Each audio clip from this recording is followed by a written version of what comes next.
Okay, I'm gonna pick the Ace 40mm laminated padlock for the LPU scorecard.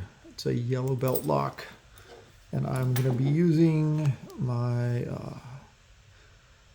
Moki, I think it's a Moki Lockmaster tool, if I can remember how to get in here. Looking around the camera. There we go.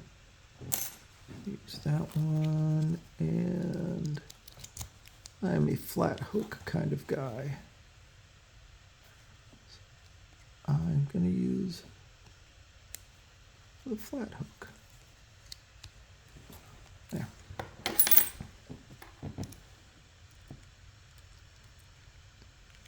Oops. All right, I will see what I can do. 2, 3, something on 3, maybe 4. Is that it? Nothing.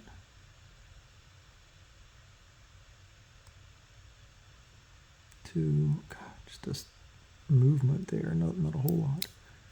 3, 4, 1, 2,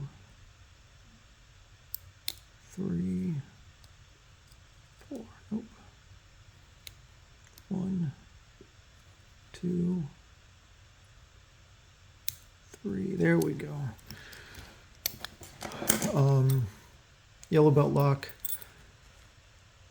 Pretty decent tolerance in here. There was a little bit of slipping on pin 2. I would hit 3 or 4 and pin 2 wouldn't fall all the way down. It would just come down a little bit and then I have to bump it and smush it back up some. But it's a fun little lock. And that's the Ace 40mm laminated.